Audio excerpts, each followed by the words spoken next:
Bienvenido a La Voz del Día, una sección ampliada de La Estrategia del Día podcast para profundizar en la visión y decisiones de los líderes que hacen noticia en diversas industrias. Platico con Jorge Ábalos, CEO de Fibra Monterrey, una de las emisoras que más visita el mercado de valores, captando más de 25,000 millones de pesos en los últimos 10 años. Su mejor indicador para medir el ánimo de los inversionistas en el sector inmobiliario, especialmente el segmento industrial, una apuesta que le ha hecho reducir su atención al negocio de las oficinas y de poner casi todas sus fichas en el nearshoring. Ábalos, también como presidente de la Asociación Mexicana de Parques Industriales, dice nunca haber visto el desarrollo de naves en un nivel tan especulativo como el que existe hoy en México, a la espera de que se materialice la demanda por los espacios. Rumbo a la revisión del TEMEC, asegura que buscarán cómo ser selectivos frente a la preocupación china. Este directivo conoce al mercado inmobiliario como la palma de su mano y aunque asegura que los astros de la inversión se alinean para el país, no descarta que se cometan errores, además de que se mantiene a la expectativa de que la estrecha relación que hoy existe con el gobierno, que planea la construcción de 100 parques en el sexenio, no les quede a deber en lo que prometen. Quiero preguntarte algo que tiene que ver con lo más reciente que está pasando en el país y que tiene a todos con la atención encima, porque viene un reto mayúsculo con la revisión del TEMEC. Y las inversiones que lleguen a Norteamérica, pues por supuesto que van a ser un tema de conversación. Yo sé que tú como representante de los socios de la Asociación de Parques Industriales vas a estar participando en el cuarto de junto. Entonces, a mí me encantaría preguntarte, pues, ¿qué estás preparando? ¿Cuáles son tus cartas? Ahora sí que tu portafolio de defensa en dado caso. Primero puntualizar, no es que esté yo presente en el cuarto de junto. La AMPIP va a trabajar como una asociación, ayudando mucho a la Secretaría de Economía. Ya hay un equipo que tanto el CCE como la CONCAMIN han ya delimitado para hacer este grupo de trabajo. Pero afortunadamente nosotros tenemos mucha información que creo que es importantísima para ellos en todo este proceso de negociación. Creo que de lo que se ha hablado es el tema de las tarifas, es lo que trae a todo el mundo ahorita, es el ruido que hay en el mercado. Siento que como bloque Estados Unidos, México y Canadá no le conviene a ninguno de los tres tener tarifas. Creo que el que menos le podría convenir a Estados Unidos, dada la integración que ya tiene dentro de México. Creo que hay tres temas a discutir que van a ser muy, muy cruciales. Uno es el tema de China, es decir, cuánto vamos a permitir como bloque, y no hablo particularmente de México, como bloque Estados Unidos, México y Canadá, y hay que poner parejo el piso, porque cuando hablo parejo el piso, no se vale que nos vengas a restringir inversiones chinas en México cuando tú como país norteamericano también estás aceptando inversiones chinas, ¿no? Si como bloque pensamos que podemos tener una integración nacional en los tres ejes, en los tres países, esto en beneficio de la producción para cada uno de los países, creo que podemos lograr cosas muy interesantes. Y creo que las tarifas más bien van a estar encaminadas hacia los productos de importación de origen chino. Particularmente cosas muy estratégicas como es el tema de semiconductores, como es el tema de electronic vehicles y como es el tema de toda la que es la industria de la manufactura electrónica en general. Otro tema que va a ser muy, muy importante es el tema del fentanilo, que creo que ese es algo que va a ser una de las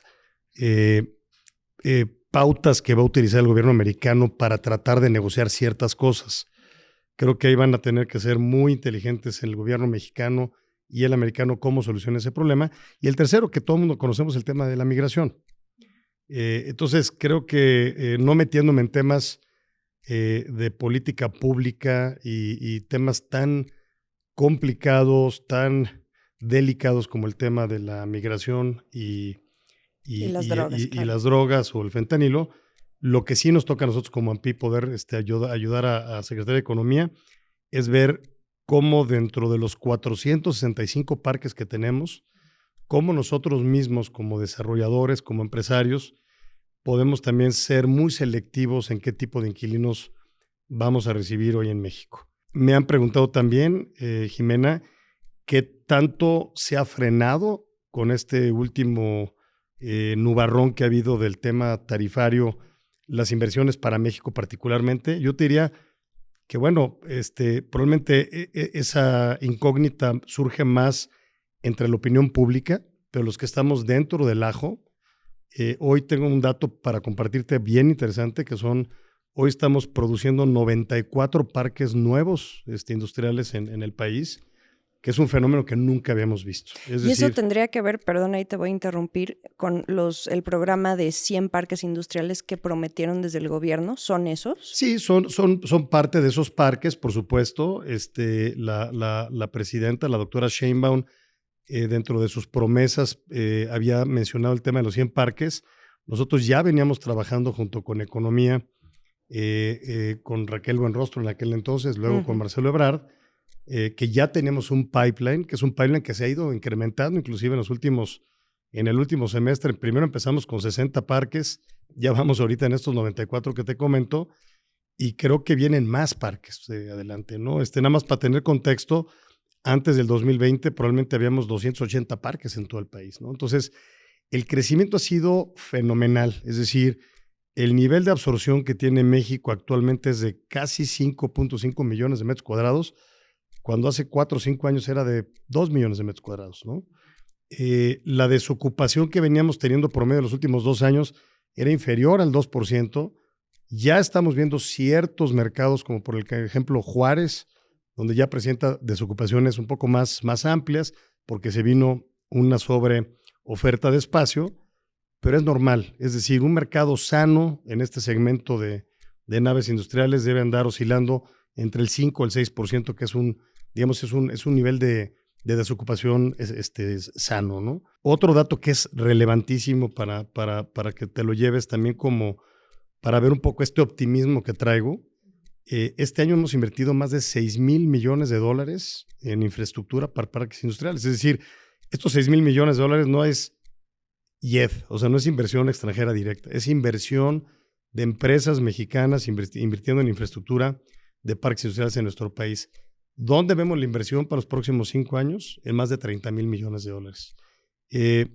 Definitivamente hay muchos retos. Uno de ellos, y yo diría el más importante para nuestra industria, es el tema de la electricidad.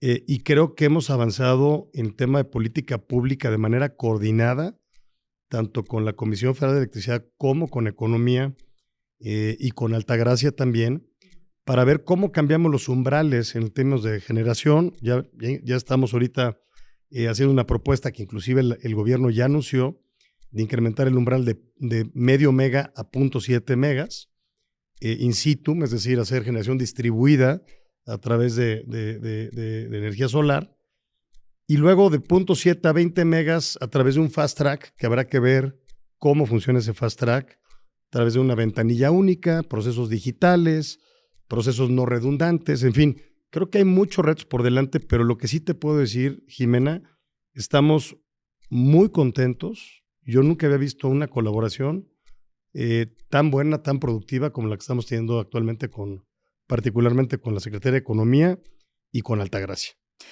Me encanta todo lo que acabas de decir porque estamos alineados. Todos estos temas están en mi pipeline, pero ahora yo le voy a poner los puntos a las IES. Vamos a regresarnos a esa parte del cuarto adjunto. Qué bueno que nos aclaras o precisas cómo va a ser la participación de la Asociación Mexicana de Parques Industriales en este juego que se va a llamar Revisión y que va a empezar a sonar con todo desde el próximo año. Y te lo preguntaba porque tú fuiste uno de los nombres mencionados la semana pasada cuando se presentó al Consejo Asesor Empresarial, que además tiene un nombre gigante y que claro que compete contigo, que es la relocalización. Eso quiere decir que tanto en la revisión, pero también con los planes a nivel nacional que trae el gobierno, claro que hay un enfoque muy puntual por sí hacer llegar el tema de la relocalización. ¿Estamos de acuerdo? Eso por una parte.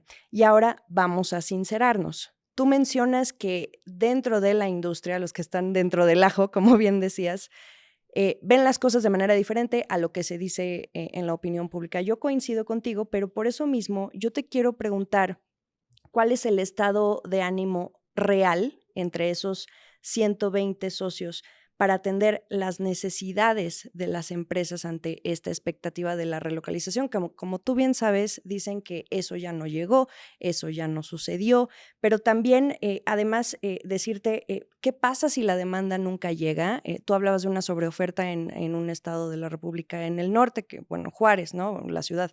Pero sigue habiendo esas dudas en torno a lo que le dicen fenómeno, ¿no? Entonces, ¿cuál es realmente el estado de ánimo ante esas preocupaciones, incluido el tema de la electricidad, que es lo que quizá ya se quejan la mayoría de las compañías que ya tienen o ya operan en esas naves industriales? Son varios puntos ahí, pero quisiera saber ese estado de ánimo real, qué hacer si esa demanda nunca llega, si se tienen entonces problemas de sobreoferta, ¿cómo lo estás viendo tú? Cuando los mercados perciben que vienen épocas de crecimiento y que estamos en una época bullish, típicamente los múltiplos de las empresas se empiezan a apreciar, ¿no? Empiezas a ver una crecencia en los múltiplos.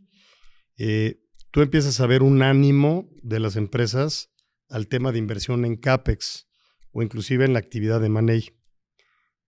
Lo mismo sucede de este lado, que no necesariamente es un mercado bursátil con la misma liquidez y con la misma elasticidad con la que se comporta el mercado de capitales, pero cuando tú ves que un país que tiene 85 millones de metros cuadrados, que nada más como contexto, es del tamaño de Dallas, es el tamaño de Chicago, ni siquiera Chicago tiene 120 millones de metros cuadrados, pero que estás fabricando casi el 25% de nuevo espacio, este es un indicador muy importante de que tú ya estás descontando que viene un crecimiento. Ahora, siempre anticiparte a los crecimientos como en el mercado de capitales conlleva riesgos geopolíticos, riesgos de las decisiones de política económica, riesgos de qué pasa con las monedas. Aquí definitivamente también tenemos estos retos y estos riesgos, como es el tema eléctrico, como es el tema de las tarifas, como es el tema de las tasas de interés, ¿no? Sin embargo, yo creo que los desarrolladores, los que le estamos apostando, estamos previendo que si la demanda sí llega, como nos ha llegado en los últimos 2 años, y ahí sí me aboco a datos reales, 4 millones de metros cuadrados el año 2023, 5 millones de metros cuadrados en el 2024, y pudiéramos pronosticar que se mantenga sobre 2025, tú no puedes tener un espacio para pretender comercializarlo si no está la bodega terminada. En mis más de 20 y tantos años que llevo en esta industria, muy pocos años, Jimena, pero de veras muy pocas veces vi tanto desarrollo especulativo. Generalmente los desarrollos eran o build to suits, trajes hechos a la medida, o expansiones de algún existing tenant, pero armar la fábrica o echar a andar la fábrica y empezar a ser especulativo es porque tu confianza de que eso va a suceder es casi del 100%. Es brutal. 2, me toca, y ya te voy a hablar más del lado de Fibra Monterrey como empresa pública, que probablemente no le pasa al resto de la membresía en la AMPIP, aunque sí habemos varias empresas públicas dentro de la AMPIP, pero cuando tú ves a un Brookfield, a un Blackstone, a un Ivanhoe Cambridge, a un GIC, estando tocándonos la puerta para poder penetrar a México, a invertir, eso te dice algo. Es decir, estos grandes fondos, que son los más grandes que hay en el mundo, están viendo el potencial que hay de lo que va a ser este nuevo bloque mundial, que creo que va a ser el más grande del mundo, que es Norteamérica, que ya está conformado por México, Estados Unidos y Canadá. No puedo dejar de estar optimista. No trato tampoco de taparme los ojos con la mano. Y, por ejemplo, nosotros en lo que va de los últimos 18 meses, hemos invertido más de $1,500 millones en naves industriales. Y vamos a seguir invirtiendo. Entonces, ¿qué es lo que me pregunta la gente? Oye, después de que tú acabes de hacer este proceso de inversión, ¿qué sigue? Pues es ir a levantar más dinero. Y creo que ahí están las bases para poder hacerlo. Y ahora, retomando lo que decías de la cuestión de las inversiones chinas, por lo que entiendo, entonces ustedes se quieren alinear a esa narrativa cuidadosa también, que debo decir que está planteando el gobierno, porque pues hay que cuidar las relaciones, o sea, priorizar Norteamérica, por supuesto, pero tampoco cerrarse a la oportunidad de otras cosas en otros sectores, como bien se ha dicho en los últimos días. Pero entonces, ¿cómo ves puntualmente el ánimo en la demanda de espacios por parte de estas compañías de origen chino? Y además, agregarte una segunda pregunta de una vez. ¿Cuáles son esas compañías que están demandando más esos espacios industriales y que te tienen tan optimista? Esa es una muy buena pregunta también, Jimena. Yo te diría que cuando hablas del Tier 2, Tier 3, o inclusive hasta el Tier 1, no tenemos ningún problema con Estados Unidos en términos de tratado. Es decir, todas las empresas que están abasteciendo pues, a las automotrices, a las farmacéuticas, pero que son con integración de producción china, no hay ningún problema. El problema más importante es producir carros eléctricos o producir baterías. Pero en cuanto a demanda de espacios de naves industriales, quien no hay. sea. Si tú ves hasta ahorita no ha habido, pues claro, ahí está el anuncio de que si va a entrar BYD y tal, pero vaya, las últimas inversiones importantes en el tema automotriz, la última me parece que fue la de Volvo, que fue en Monterrey, que es una mega obra que está haciendo Volvo Trucks, que es una empresa sueca, no es china, porque Volvo Cars sí es china, y la otra es la expansión que está haciendo BMW para la parte de baterías eléctricas, ¿no? Entonces, creo que todo este tipo de inversiones son las que atraen, y lo pongo como eje y como ejemplo. Si Volvo Trucks, que curiosamente la decisión la tomó hace 4 meses, la nave lleva menos de 2 meses de empezar, y te lo digo porque nosotros en otra empresa que tenemos que se llama Scala, nosotros estamos haciendo la gerencia de proyecto de esa nave.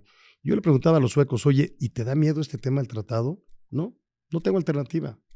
Mis camiones se tienen que fabricar en México, hay mano de obra calificada, es más barata, hay tecnología y estamos con una cercanía terrible a nuestro mercado más grande, ¿no? O sea, hoy, México se vuelve un sí o sí. Sí o sí, ¿no? El 80 y tantos % de los pickups que se consumen en Estados Unidos son hechos en México. Entonces yo creo que ya no hay manera de desbloquear. Diariamente tradeamos más de $1,300 millones en la frontera in and out con los Estados Unidos. Creo que es muy difícil deshacer esa dependencia de ambas economías, ¿no? Más allá del sector automotriz, empresas de tecnología. Por supuesto. Ahí sí te puedo decir que desde Raquel Buenrostro me tocó varias reuniones en el sexenio, sexenio pasado, que fueron hace meses, platicar con el CEO de Foxconn, con el de Intel, con el gobierno americano, que traían todo el tema de CHIPS Act y todo el tema de subsidios. Los semiconductores, particularmente donde vemos nosotros que va a ser la segunda o tercera industria más importante de nuestro país, es en la parte de los semiconductores. Se dividen en ATP, Assembly, Testing y Packaging. La parte de Assembly y Packaging creo que viene para México, muy, muy fuerte. Por supuesto que el tema de energía va a ser importante. Toda la parte de Testing le están mandando a Texas, que ahí está Intel, ya anunciaron varias inversiones, pero creo que eso es un tema también de seguridad nacional para los americanos, ¿no? Todo el tema de AI está agarrando muchísima relevancia en el mundo por temas de seguridad también, y yo creo que eso también va a ser muy beneficioso para México. De los parques industriales que dices ya están más que casi puestos, 94 mencionabas tú, ¿esos espacios que ya tienen esos permisos ya están vendidos a compañías también? Es un buen punto para aclarar. Los parques los dividimos en 3 etapas. La etapa 0 es la que tú ya tienes vista a la tierra y pagada.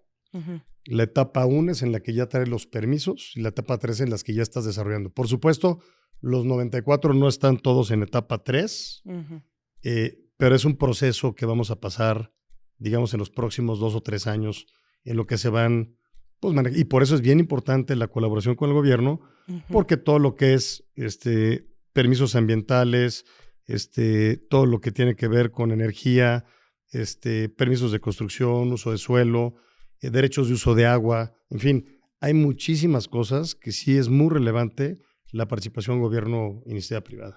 Ahora sí vamos al tema de la electricidad. Sí. Desde principios de este año y poquito antes de que cambiara el gobierno, que se transicionara a la nueva administración, la Comisión Federal de Electricidad decía, estamos listos para atender toda la demanda del nearshoring. Pero incluso dentro de tu círculo sectorial de todo el tema de parques industriales dicen, es que no va a ser suficiente. ¿Cuál es tu punto de vista? Mira, hay cifras que le hemos compartido y me gustaría compartírtelas después con mucho más precisión. de lo que nosotros estamos consumiendo actualmente. La capacidad instalada en México anda alrededor de lo que nos dicen de 89, 90 gigas, de los cuales realmente se están utilizando 58, 56 gigas, y nada más nosotros consumimos 16 gigas. Para este movimiento que te estoy proyectando de 5 millones de metros cuadrados de absorción por año, pues vamos a requerir de un titipuchal de energía, ¿no? Creo que el problema de energía se divide en 3 temas importantes, ¿no? Uno es la parte de generación, que creo que se lo podemos resolver inmediatamente en cuanto a lo que es la generación distribuida y el abastecimiento aislado, que son temas regulatorios que se tienen que cambiar, pero creo que ahí estamos ya a punto de llegar y pegarle al clavo en donde nosotros como IP podemos invertir. Son soluciones inmediatas. Y el problema más importante o el más crítico, que no es propio de México, también le pasa a los americanos, a los canadienses, es la transmisión. Es decir, tenemos ya líneas saturadas, ya no podemos inyectar más carga a la red de la Comisión Federal de Electricidad. Y para hacer eso, pues va a requerir México pasar por un periodo de muchos años de inversión, afectación de derechos de paso, kilómetros y kilómetros de líneas nuevas, refuerzos, en fin. Pero creo que tampoco no es algo que nos limite a que podamos seguir creciendo. Pero no van al mismo ritmo, o sea, porque No, el definitivamente. crecimiento de los parques industriales va así, pero la electricidad va definitivamente. Hay un reto muy, muy grande, definitivo, pero es precisamente lo que estamos tratando de ayudar y de colaborar con ellos. O sea, no te quiero decir que la solución ya la tenemos dada, pero creo que ellos están muy conscientes. 2 cosas que nos encanta. Una, la doctora Sheinbaum, al ser una física y tener la educación y ese conocimiento y convicción en el tema de la energía limpia, creo que es algo muy bueno.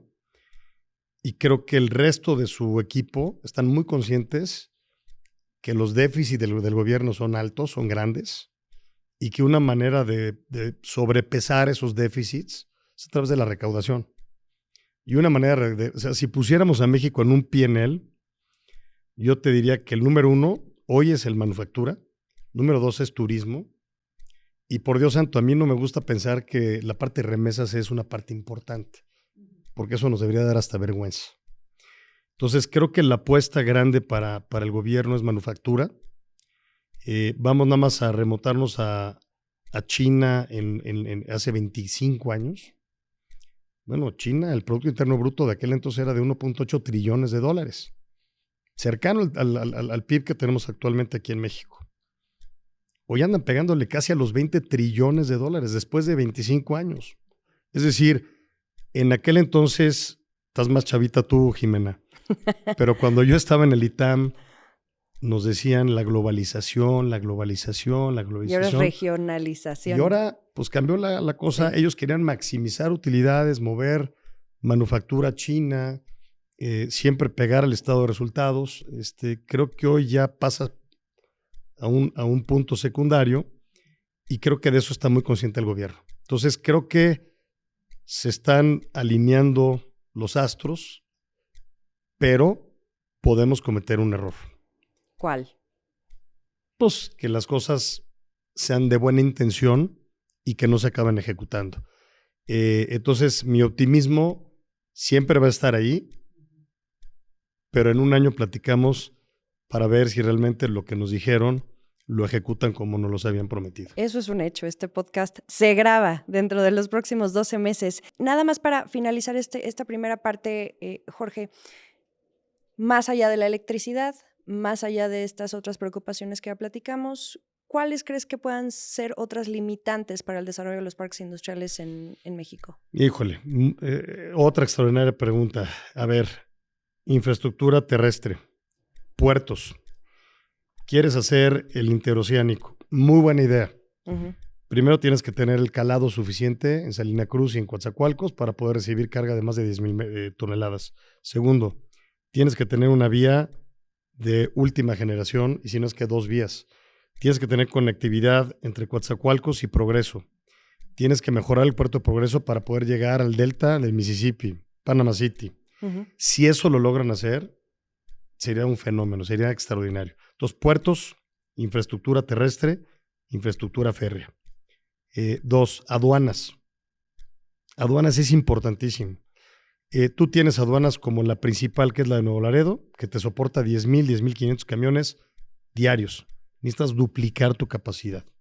Creo que ya hay muy buenos acuerdos y de hecho ya hay inversiones anunciadas por parte del gobierno americano, donde de manera colaborativa estamos tratando de mejorar varias de las garitas en la frontera para mejorar esa parte.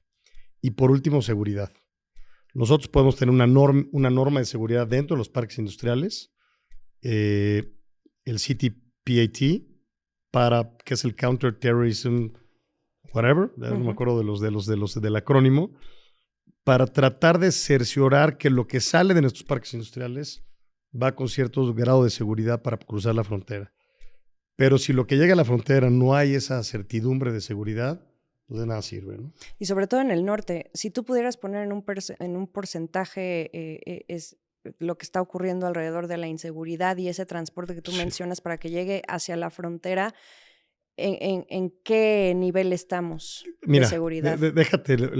Déjame no hablar de porcentajes. Lo que sí te puedo hablar es la inflación que hay hoy en los operadores de logística para encontrar a un chofer es de más del 500%. Porque ya nadie quiere manejar por seguridad. Entonces tenemos que también atender ese tema. Pero es un tema que a la ANPIP creo que hemos decidido atacar ciertos problemas como es el tema de la huella hídrica, el tema de energía y el tema de la inversión. Y seguramente habrá otras cámaras como es la CONCAMI, como es ¿no? Que ya están abordando ese tema. Que están abordando esos temas, ¿no? De cualquier forma, lo tienen en el radar, pero no se meten de fondo. Definitivo. Ahora sí, vamos a pasar al tema de Fibra Monterrey, porque también tienes esa cachucha como cofundador, como director. A ver, diriges una de las fibras, para mí, de las más activas en el mercado, chica en tamaño de empleados, pero no por ello en lo que refiere al negocio y a los planes que traen. Mira, nada más en el último año suman, y corrígeme si me equivoco, emisión de capital, crédito bilateral, adquisiciones de portafolios o naves industriales, el interés por comprar otras fibras, ya hablaremos de eso, y en medio de todo esto, pues proyectando alcanzar la parte alta de su guía de resultados por 10º año consecutivo. Entonces, ¿cómo pinta 2025 para Fibra Monterrey? Pinta muy bien. Nosotros creo que siempre hemos tratado de mantener la promesa que hacemos a nuestros accionistas año con año. Y por eso hemos sido el emisor más recurrente del mercado. Hemos salido 6 veces al mercado. Hemos captado más de 25,000 millones de pesos en esta década. Y la recurrencia como emisor recurrente te habla mucho de la confianza que hay por parte de los inversionistas. ¿Qué es lo que nos piden los inversionistas? No te salgas del business plan. Cumple la utilidad por acción o la guía de resultados que tú me estás prometiendo y alíñate a mis intereses y rinde cuentas de manera transparente. Creo que ese es el legado que yo te diría, Jimena, que hoy estoy muy contento de que lo hayamos hecho la idea empezó hace 12 años. Mi background siempre había sido bursátil. Yo trabajé en Invex durante 20 años. Era el empleado número 7 de Invex. Wow. Y yo decía, oye, ¿por qué las empresas públicas nunca vienen a la casa de bolsa a platicarnos qué están haciendo? ¿Por qué un CEO nunca me habla a mí directamente? ¿Por qué veo que en México de las 150 emisoras, todas son dueñas una familia? Y volteaba a ver Estados Unidos y era todo lo contrario. Las empresas eran 100% institucionales, ¿sí? Eran management teams profesional. Entonces dijimos, oye, pues no vamos a inventar el hilo negro, vamos a salir al mercado. Contratamos en aquel entonces a una firma que se llama Green Street Advisors, que ellos se encargan de validar y de calificar el governance de las compañías, de la REITs particularmente. Y lo que nos dijeron es esto, decir, oye, lo que tiene que hacer es crear una REIT americana, pero con un código postal mexicano. ¿Qué tiene que hacer? Pues tiene que ser una administración profesional, internalizada, cobrar fees, tener un consejo que sea independiente. Hoy tenemos más del 80%, 75% de independientes. No desarrolles. Ellos dicen en un estudio de los últimos 30 años, the worst performing REITs, o las REITs que peor han tenido performance, son las que desarrollan. No porque el desarrollo sea malo, es porque el desarrollo, cuando entras en un ciclo malo, como fue el COVID, como fue el 2008, y tú estás embebido en el desarrollo, tú dejas de generar flujo. Y una fibra es un dividend play vehicle, es decir, nos diseñaron para pagar dividendos. Entonces, en ese sentido, nosotros siempre decidimos no desarrollar. Lo que tenemos en desarrollo, que hoy ya es un monto importante, son más de $130 millones, son expansiones de nuestros inversionistas, de los mismos tenants. Es decir, son expansiones que Whirlpool, Danfoss me están pidiendo porque están contentos con su landlord, ¿no? Dos, no te apalanques más del 35%. En Estados Unidos, the worst performing REITs han sido las que tienen un apalancamiento arriba del 35%. Entonces, nosotros cada vez que llegamos al 35%, ¿qué hacemos? Si el precio está por encima del NAV, colocamos capital. La primera inclusión que tuvimos en el mercado americano fue ahora en marzo, que colocamos $460 millones, que le prometimos a los inversionistas americanos, que pues ya la historia la venían escuchando desde hace 10 años, pero nunca nos habíamos atrevido a salir sin una historia. Nos atrevimos a hacerlo en marzo. Fue muy bien recibida, el timing fue perfecto, porque fue después cuando vino la subida de tasas, y les dijimos, vamos a hacer un deployment de este dinero en menos de 6 meses. Hoy ya anunciamos, ya sobrepasamos el deployment de esos $460 millones. ¿Qué otra cosa les dijimos? Vamos a comprar activos que estén exactamente al mismo nivel de cap, al implied cap que tenemos actualmente, que es del 8-10. Y hemos comprado activos exactamente a ese nivel de cap. Y otra petición que hicieron es, oigan, desinviertan la parte de oficinas, que hoy es una asset class que nos preocupa. Ya anunciamos la desinversión de 2 activos y estamos por anunciar más. Es decir, nos queremos convertir en una fibra, un pure play, industrial player en México, ya no chiquita. Ya en market cap te diría pues que ya estamos dentro de las 4 o 5 primeras, y esta estructura tan delgada que tenemos de empleados, somos 60 empleados, es porque somos un muy buen asset manager, que no tenemos desarrolladores, no tenemos property management, entonces nos da oportunidad de realmente enfocarnos a lo más importante, que es el inquilino, que es la predecibilidad del flujo efectivo y el mantener un balance sano. Y me quiero quedar con esto último que mencionas sobre el mercado de oficinas. ¿Eso quiere decir que ya está muerto completamente para las fibras? No. No, para nada. No, yo te diría, a ver, Digo, por el timing de que ahorita todo es industria. Mira, y Jimena, naves industriales. Si yo tuviera ahorita la chequera llena de billetes, fuera putrimillonario, que no soy ni una ni otra, empezaría a comprar oficinas, particularmente oficinas de calidad. Aquí en este corredor hermoso que tienes aquí, que tenemos aquí a mi espalda, en Reforma, hay muchos edificios que están emproblemados, con deuda, con vacancies. Creo que los ciclos del mercado inmobiliario siempre van y vienen.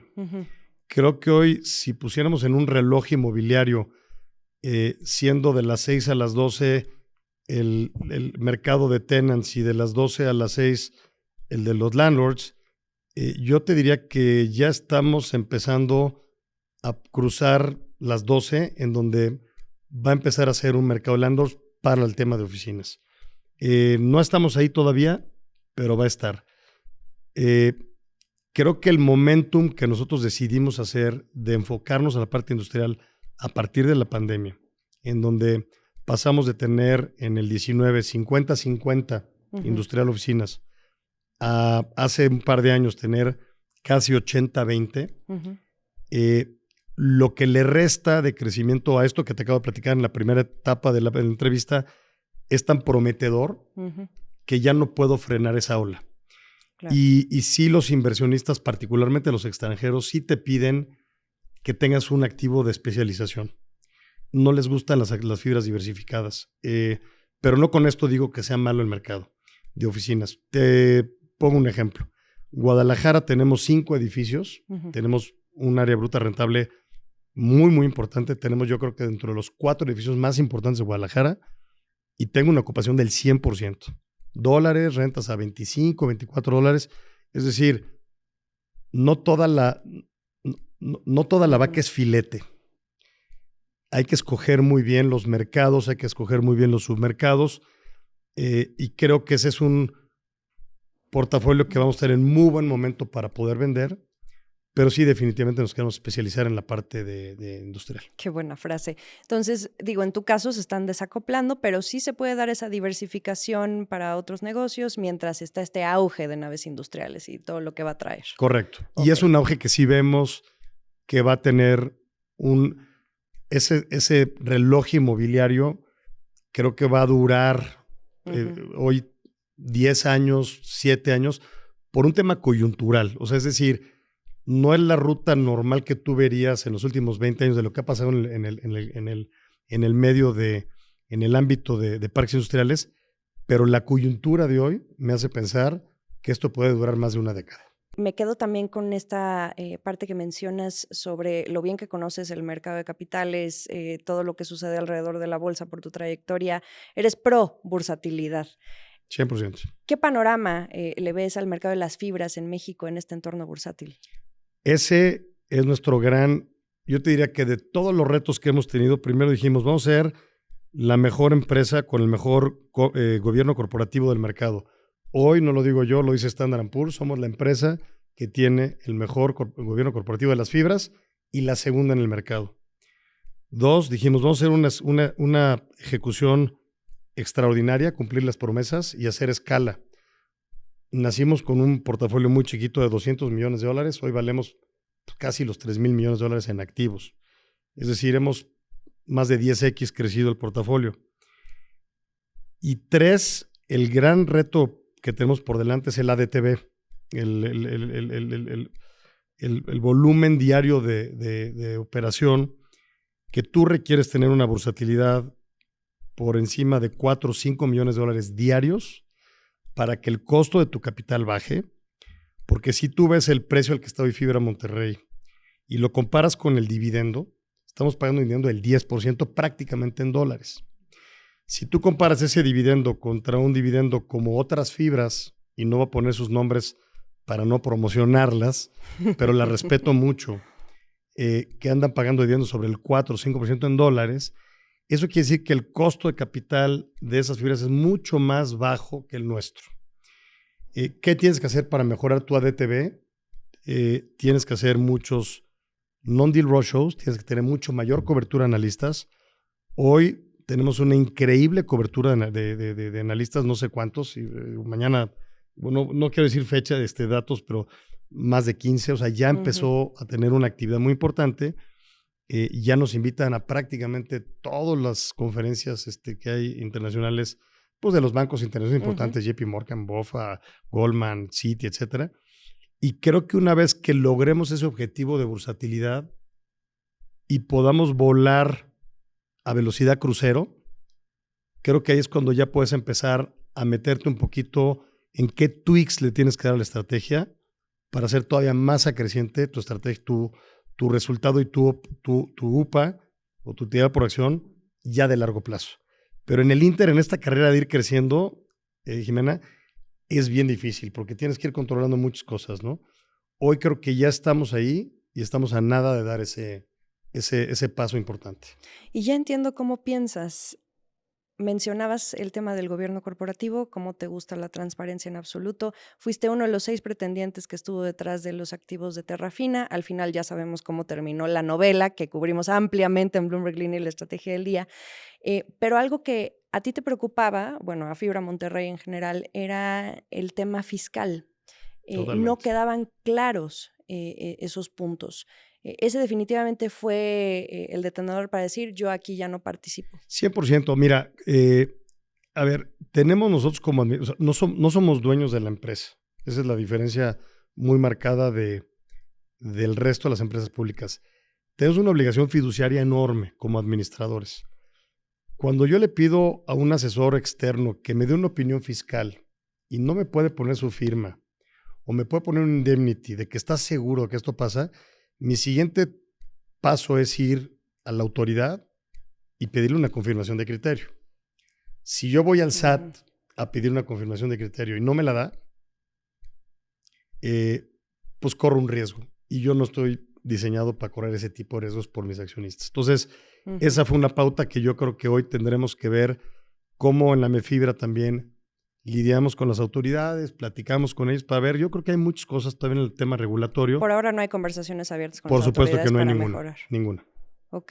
¿Ves una cerrazón de su parte o simplemente no se ha fomentado? Yo creo que había un cambio de gobierno, Ya. había un cambio de estafeta. Y justo esta transacción firmas histórica pasó totalmente, en ese... Exactamente en ese momento. Pero es la idea. ¿Y qué otros aprendizajes nos podemos llevar de esta, que además fue la primera operación en su tipo en el mercado de fibras en México? Bueno, yo te diría que, a ver, Terra tenía algo que nosotros también tenemos, que es, ellos no tenían ningún poison pill. Bueno, tienes el poison pill de que tu comité técnico apruebe de que puedas tener una oferta más del 10%, pero no es un poison pill de veras, ¿no? Porque te juntas en una asamblea y simplemente puedes ir. Es decir, no hay un castigo, no hay un premio que tengas que pagar. Uh-huh. El otro día me preguntaba alguien, me dice, Jorge, ¿no te da miedo que no tengas tú un poison pill en Fibra Monterrey, que seas sujeto de que te compren? Yo les decía, miren, si mis socios están contentos con lo que estoy haciendo, pues no van a querer vender. Uh-huh. Ahora, todo en la vida tiene un precio. Oye, si llega alguien y les pone 20 pesos encima, pues claro que vendan. Bueno, yo voy a estar feliz de que vendan. A mí me va a ir muy bien. Uh-huh. Si te ponen un precio donde estás, que fue lo que le pasó a Terra, decir, oye, pues ¿dónde estás? Bueno, la llevaron a NAB. Es decir, si tú estás contento, ¿cómo por qué venderías si eres accionista, ¿no? Entonces, cuando tú ves en Estados Unidos que las empresas grandes, las buenas, las más institucionales, no tienen poison pills, tienen estructuras de on-staggered boards, es decir, consejos que son escalonados, que el órgano supremo que tiene la facultad para gobernar sobre la empresa es la asamblea de tenedores, yo te diría, Jimena, que me podría morir mañana y decir qué bueno que nuestro padre o nuestro abuelo dejó el comienzo de lo que es el nuevo mundo institucional público de México. Y estoy seguro que así va a ser, porque hoy veo muy difícil, más bien lo veo imposible, y ya ha pasado, empresas públicas que quieran surgir, que no tengan esta vara que ya pusimos en el mercado de governance. Por supuesto, puedes tener mejor governance, no ejecutas bien, te va a ir mal. Pero lo que sí te van a pedir, el nuevo dinero que hay en el mercado, que es el institucional, es tienes que tener los estándares de governance y de ESG.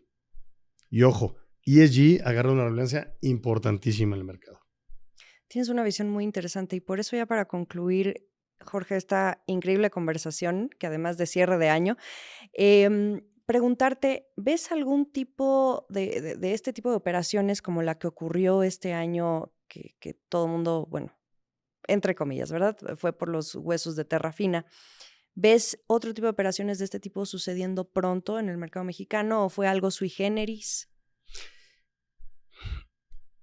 Mira, yo creo que fue sui generis porque partes de la base que el administrador de Terrafina renunció, que era Prudential. Entonces, pues yo como accionista, si me desprotege quien está administrando el vehículo, está peleado con el comité técnico, pues generas ese ruido de buitres alrededor del corral, ¿no?